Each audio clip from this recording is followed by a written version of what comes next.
믿음의 자리에서 우리가 항상 놓치지 말아야 될 것은 즐거움의 자리입니다. 즐거이, 또 기꺼이. 왜 즐거움과 기꺼이가 나올까요? 여러분, 하나님을 즐거이, 또 마음 다해 기꺼이 섬길 수 있고 찬양할 수 있는 이유는요, 하나님의 깊으신 은혜를 내 안에 체험할 때만 가능합니다. 그 외의 것들은요, 억지로 힘써. 여러분, 근데 그것이 꼭 나쁜 것만은 아니지만 위험하다는 것을 알고 있어야 됩니다. 그런데 하나님 앞에서 즐겁고 기쁘게 하나님을 섬기는 사람은요, 꼭 하나 같이 가야 될 것이 있는데, 그게 뭐냐면 나만 즐겁고 나만 기쁘면 안 된다는 거예요. 내가 즐겁고 기쁜 것처럼 내 주변에 있는 사람도 기쁘고 즐거울 수 있어야 됩니다. 그래서 하나님 사랑은 사람 사랑이라고 이야기하잖아요. 하나님을 사랑하면 사람을 사랑합니다. 이웃을 사랑할 수밖에 없는 거예요. 그래서 하나님 앞에서 혼자 찬양하고 혼자 기도하며 혼자 좋은 사람은 온전한 신앙을 하고 있는 것이 아니에요. 내가 하나님께 그 마음을 드리고 하나님의 은혜를 누리는 것처럼 주변에 있는 사람들을 살피고 돌볼 수 있는 그 믿음까지 나아갈 수 있어야 합니다. 그런데 그런 자리들이 때로는 쉽지는 않습니다. 왜냐하면 그 하나님을 즐거이 찬양하는 마음을 놓치게 되면 놓칠 수 있는 환경들이 많거든요. 그럼 계속해서 어려움에 처하게 되고, 심지어는 그것을 붙들고 있는다 할지라도 때로는 어려움 가운데 있게 되죠. 그러나 하나님께서 반드시 자기 백성, 또 자기 자녀의 그 어려운 수치와 그 어려움 당했던 모든 부끄러움을 제하시고 또 반드시 보호하시고 인도하시는 분 줄 믿으시기를 축원합니다. 오늘 1절에 선지자가 이렇게 고백합니다. 여호와여, 주는 나의 하나님이시라. 내가 주를 높이고 주의 이름을 찬송하오리니 주는 기사를 옛적에 정하신 뜻대로 성실함과 진실함으로 행하셨습니다. 지금 여호와가 주예요. 주라는 말은 아도나이, 주님이라는 얘기고, 주님이 바로 나의 하나님입니다라는 거예요. 그러니까 우리가 자꾸 놓치는 게 뭐예요? 하나님의 그 존재, 하나님의 그 정체성, 하나님이 나의 주인이시고 그 여호와만 오직 한 하나님이시라는 것을 이 이사야가 고백합니다. 그가 주를 높이고 찬송하는 이유가 있어요. 그게 뭐예요? 주는 기사를 옛적에 정하신 뜻대로, 우리가 말하는 하나님의 작정이 있어요. 하나님께서는 작정하신 대로 그 하나님의 일들을 어떻게 이루어가시냐면 성실함과 진실함으로. 성실이라는 건 뭐예요? 빠지지 않고 계속해서 그 일을 꾸준히 그대로 행하신다는 거죠. 진실함이라는 건 뭐예요? 옳다는 거예요. 옳다는 건 무엇입니까? 옳은 일들을 끊임없이 계속 행하시는 하나님이시기 때문이다라는 거예요. 그래서 믿음이 깊어지면서 우리가 알게 되는 게 뭐냐면, 하나님이 옳으시구나. 그때는 하나님이 나를 버리시는 것 같고, 그때는 하나님이 나를 생각하지 않으시는 것 같이 느껴졌는데, 시간이 흐르면서 느껴지는 것이 무엇입니까? 하나님이 옳으신 분이다. 하나님은 완전하게 성실하신 하나님이시다라는 것을 고백하게 되는 거예요. 여러분, 이 고백이 어디까지 가야 됩니까? 9절에 보세요. 그날에 말하기를 이는 우리의 하나님이시라. 우리가 그를 기다렸으니 그가 우리를 구원하시리로다. 이는 여호와시라. 우리가 그를 기다렸으니 우리는 그의 구원을 기뻐하며 즐거워하리라 할 것이며. 이사야의 고백으로 시작됐지만 이후에는 모든 백성이 우리의 하나님이다라는 고백을 하게 됐다는 거예요. 우리가 하나님의 일을 제대로 하고 있는가, 하나님 앞에서 온전히 서 있는가를 어떻게 알 수 있습니까? 내가 행한 일이 나의 자랑과 나의 기쁨으로 끝나는 것이 아니라 내가 행한 일들로 말미암아 함께하는 공동체가 그 하나님을 같이 볼 수 있느냐 이거예요. 근데 그것을 어떻게 알 수 있어요? 헌신과 희생과 섬김을 통해서만 가능한 거예요. 여러분, 차가운 바람이 옷을 벗기는 게 아니잖아요. 따뜻한 햇살이 사람의 옷을 벗기는 것처럼 따뜻한 하나님의 은혜만이 사람을 변화시키고 사람을 감동시킬 수 있어요. 우리는 가끔 놓치는 것이 우리 안에 있는 감정을 소화해내려고 믿음 생활하는 게 아니거든요. 그 하나님의 마음을 담아서 온전하게 전하는 자리까지 나아갈 수 있어야 됩니다. 요 하나님의 행하심이 옳기 때문이에요.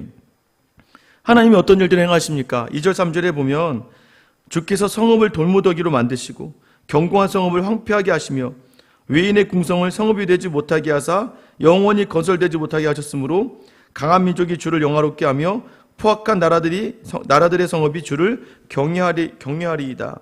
성읍과 견고한 성읍을 무너뜨리시고 황폐하게 하신다는 거예요. 그러니까 세상의 것으로 하나님을 억누를 수 없고, 세상의 그 강포한 자들, 강한 민족과 포악한 자들 또한 오히려 그들이 가지고 있는 힘을 역이용해서 또 그들을 오히려 무너뜨리시면서 하나님 앞에서 그들이 경외하고 하나님만 섬기게 될 수밖에 없는 정말 지존자의 역할을 감당하신 만군의 하나님의 자리를 서신다는 거예요.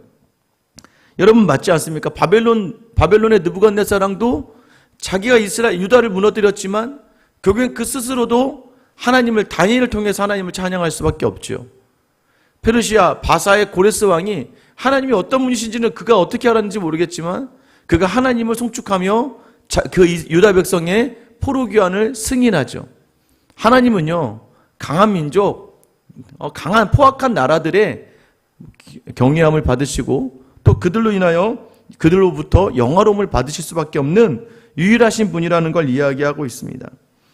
여러분, 그 하나님이 우리에게 어떤 하나님이십니까? 4절 보시면 주는 포악한 자의 기세가 성벽을 치는 폭풍과 같을 때에 빈궁한 자의 요새시며 환난당한 가난한 자의 요새시며 폭풍 중에 피난처시며 폭양을 피하는 그늘이 되셨사오니 마른 땅에 폭양함을 재앙같이 주께서 이방인의 소란을 그치게 하시며 폭양을 구름으로 가림같이 포악한 자의 노래를 낮추시리이다. 그 하나님이 결국에는 우리의 피난처와 요새가 되어주신다는 거예요. 그리고 결국에는 그 이방인의 소란들, 그 강한 나라들의 소란을 그치게 하실 것이고 그 포악한 자들이 승리의 돛지에서 부르는 노래를 낮추실 거라는 거예요. 그리고 6절에 보세요. 만군의 여호와께서 이 산에서 만민을 위하여 기름진 것과 오래 저장하였던 포도주로 연회를 베푸시리니. 여러분, 하나님께서요, 그 대적들 앞에서 하나님께서 연회를 베풀어 주시는 거예요. 상을 차려 주시는 거예요. 곧 골수가 가득한 기름진 것과 오래 저장하였던 맑은 포도주로 하실 것이며 가장 좋은 것들로 풍성하게 하신다는 거예요. 믿음의 사람들, 하나님의 자녀들에게 하나님은 반드시 큰 잔치를 벌려주실 거라는 거예요. 7절 8절 보세요. 또 이 산에서 모든 민족의 얼굴을 가린 가리개와 열방 위에 덮인 덮개를 제하시며 사망을 영원히 멸하실 것이라. 주 여호와께서 모든 얼굴에서 눈물을 씻기시며 자기 백성의 수치를 온 천하에서 제하시리라. 여호와께서 이같이 말씀하셨느니라. 모든 민족의 얼굴을 가린 가리개가 뭐예요? 수치스러워서 부끄러워서 얼굴을 가린 가리개가 있는데 또 열방에 덮인 덮개가 있는데 하나님께서 그것을 제하여 주실 거라는 거예요. 하나님은 자기 백성을 위하여 반드시 특별히 그 수치를 제하여 버리신다고 이야기합니다. 모든 눈물에서 눈물을 씻기실 것이다. 장례할 때마다 요한계시록 때 보면 하나님께서 그들의 모든 눈물을 씻기신다라는 표현이 나와요. 영원한 안식은 영원한 기쁨과 영원한 즐거움, 정말 하나님 앞에서 온전함의 자리 가는 것, 하나님은 자기 백성을 반드시 그렇게 하실 거라는 거예요. 세상의 대적, 수많은 대적 속에 있다 할지라도 하나님은 반드시 믿음으로 살아가는 하나님의 사람들에게 반드시 갚아 주실 것을 약속해 주시는 거예요. 그래서 우리로 하여금 이 고백이 나오게 하는 거예요. 아까 9절이었죠. 그날에 말하기를 이는 우리의 하나님이시라. 우리가 그를 기다렸으니 그가 우리를 구원하시리로다. 이는 여호와시라. 우리가 그를 기다렸으니 우리는 그의 구원을 기뻐하며 즐거워하리라 할 것이며. 기다리라는 거예요, 여러분. 버티고 견디고 기다리라는 거예요. 우리가 기다리면 하나님 반드시 구원을 주실 줄 믿습니다. 여러분, 그게 쉽지 않아요. 그런데도 말씀대로 버티고 견디는 자들에게 하나님은 구원을 허락하십니다. 버티고 견딘다는 게 무엇일까요? 10절에 보면 여호와의 손이 이 산에서 나타나시리니 모압이 거름물 속에서 초계가 밟힌같이 자기 처소에 밟힐 것인즉 그가 헤엄치는 자가 헤엄치려고 손을 편같이 그의 속에서 그의 손을 펼 것이나 여호와께서 그의 교만으로 인하여 그 손이 능숙함에도 불구하고 그를 누르실 것이라. 내 성벽의 높은 요새를 헐어 땅에 내리시되 진토에 비치게 하시리라. 여러분, 기다린다는 게 무엇일까요? 모압을 드러내고 있습니다. 모압은 여러 아수르와 바벨론 열강의 앞잡이에 섰던 민족이에요. 유다를 굉장히 괴롭혔습니다. 그리고 굉장히 교만하고 자만한 나라였어요. 한마디로 하나님을 알지 못하고 하나님을 인정하지 않는 민족. 여러분, 그 민족의 교만으로 인하여 하나님은 쳐서 진또 땅바닥까지 내려버리실 거라는 거예요. 우리가 주의 구원을 기다리는 건 어떤 자세입니까? 내게 주신 자리에서 내 생각으로 판단하고 내 생각으로 정리해서 행동하는 게 아니라는 거예요. 겸손하게 두렵고 떨리는 마음으로 오늘 내게 주신 하루가 왜 내게 부어주시는가? 이 하루를 통해서 하나님은 나에게 어떠한 찬양을 받기를 원하시고 내가 하나님 앞에서 어떻게 서 있기를 원하시는가? 그 자리에 있다 보면 수치가 있고 부끄러움이 있고 때로는 세상을 향하여 얼굴을 가려야 되고 사람들 낯을 피해야 되는 그런 부끄러움에 처할 수도 있지만 하나님은 기다리는 자에게 반드시 구원을 주시는 분이시다. 그래서 우리의 입이요, 자꾸 하나님이 주신 자리를 원망해서는 안 돼요. 우리의 행함이요, 자꾸 분노에 넘쳐나면 안 되는 거예요. 우리의 모든 자리가 억울함 속에서 불평과 원망으로 나아가면 안 되는 거예요.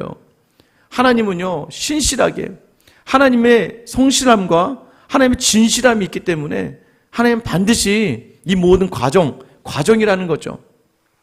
그래서 우리에게 아름다운 결말, 상을 차려주시고 연회를 베푸시며 모든 풍성한 것으로 채워주셔서 우리 눈에 눈물을 씻기실 그 주님 앞에서 오늘도 여전히 하나님 앞에서 두렵고 떨림으로 겸손하게 살아가는 저 여러분 되시길 예수님의 이름으로 축원합니다. 기도하겠습니다. 하나님, 모압이 아무리 손이 능숙하여도 하나님이 그 교만을 누르시고 그들 높은 곳에서 땅바닥까지 내치실 것이라고 말씀하십니다. 그러나 기다리던 하나님의 백성들에게 구원을 주시며 풍성함을 주시며 또 그들로 하여금 하나님이 우리 하나님이십니다라는 믿음의 고백으로 인도하시는 주님, 오늘도 여전하지 않은 세상의 삶의 자리에서 하나님을 온전히 바라보며 하나님 앞에서 온전히 서며 주님, 오늘도 우리에게 허락하신 모든 상황 속에서 주님을 먼저 바라볼 수 있게 하여 주시고 그 주님으로 모든 자리 감당해내어서 우리의 모든 수치를 제거하실 하나님을 기대하는 기대로 오늘을 견디고 버티는 우리 모든 성도들 다 되게 하여 주시옵소서. 그래야 우리의 고백이 우리의 가족의 고백이 되고 우리의 고백이 우리 교회 성도들의 모든 성도들의 고백이 되는 귀하고 복된 존재로 그 도구로 우리를 사용하여 주시옵소서. 오늘도 신실하시게, 오늘도 진실하심으로 우리와 함께 하시는 우리 주 예수 그리스도의 이름 받들어 기도드립니다. 아멘. 여러분, 시간 기도